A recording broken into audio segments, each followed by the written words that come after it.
Hey guys, it's Always Improving here. Today I'm going to walk you through this process of a commissioned piece.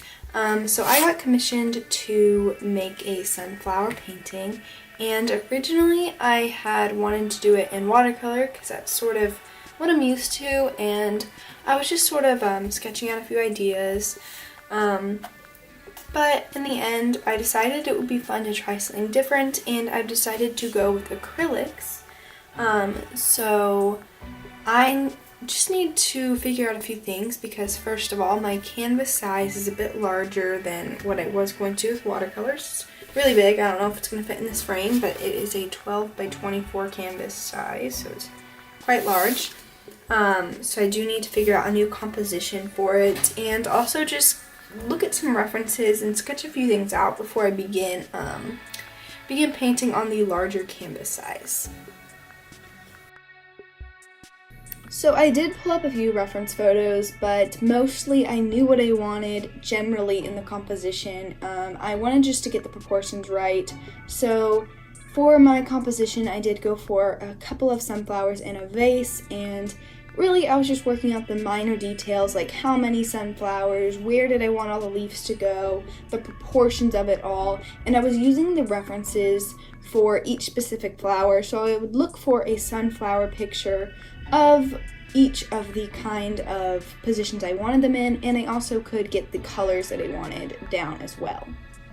So after finalizing that sketch on my paper, I moved on to the canvas, which was pretty large. This is a 12 by 24 canvas, which I'm not really used to using, especially with acrylics. But anyways, I just wanted to get those details out and kind of finalize the composition and make sure it would fit on my canvas. Now, as usual, I erased most of the under sketch and worked on the background first, because I have learned from my many trials on acrylics that, of course, you need to do the background first, and it makes sense if you think about it, because acrylics can be layered on top of each other completely fine. Like, they do not need any sort of being careful around the edges. They are layered on top of each other opaquely, so you always want to do the background first with acrylics. For the background, I just did a nice cool blue color that I really thought was interesting. I think it was a nice kind of rustic look that was a good interest point without detracting from the sunflowers in the painting. And after doing that background color, I went and moved on to the vase, which was so fun. I loved doing the vase. I won't say it was my favorite part, but it was definitely one of the highlights. I really enjoyed blending out that highlights and the shadows of the metal. It was so fun to render and to get all those details in. I really enjoyed it, and I think it turned out really good, so that was one of the highlights of this piece.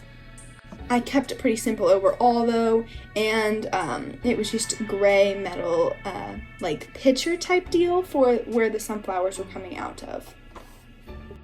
The next thing I moved on to were the leaves. And as I have said before, because of my composition, it was already planned out. I had it completely done.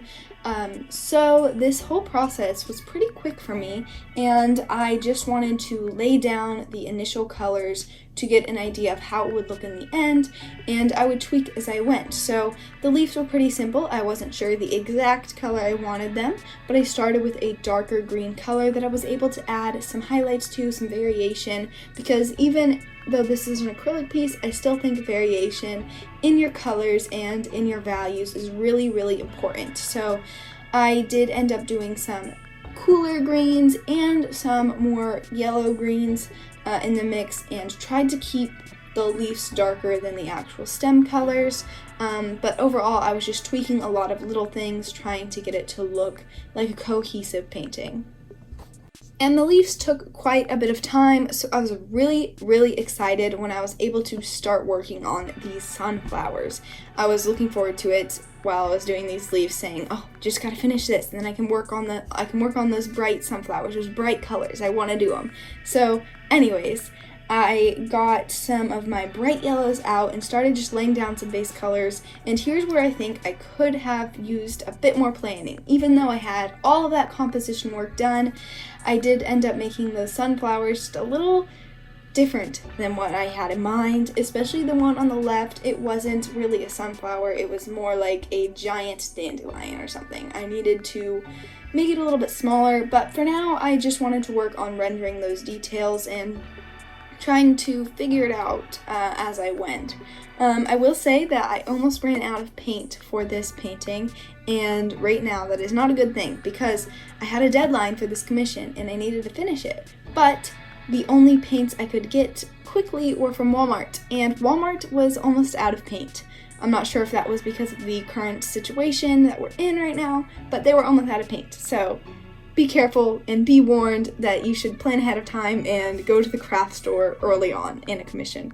Anyways, I ended up getting enough paint to finish this, so it wasn't that big of a deal. But, let's see, where am I with this piece? Oh yes, I'm adding some details to those petals again, and about right here I'm realizing that that left sunflower was just too large and it looked not proportionate to the other ones.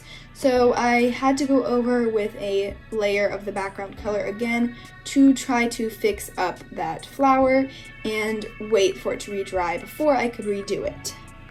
While the background color was drying over there, I added more petal variation to the other ones, and I darkened up the centers of the flowers, which was really fun. I think that with sunflowers, it's really important to add variation or else it just looks like a yellow ring, and so I was having a blast mixing and developing different yellow colors. Like I could have a golden color over here and a nice like pastel yellow on this one and a muted earthy yellow on this other one, and oh my gosh, I had so much fun doing that.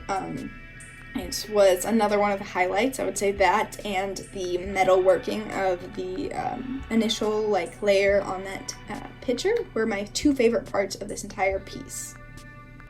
So you might have seen it, I had already let this thing dry a couple of times, and I was adding a lot of variation to the petals, and I wanted to add a bit more detail into that left one to kind of fix what I needed to and kind of just make sure all the details were correct.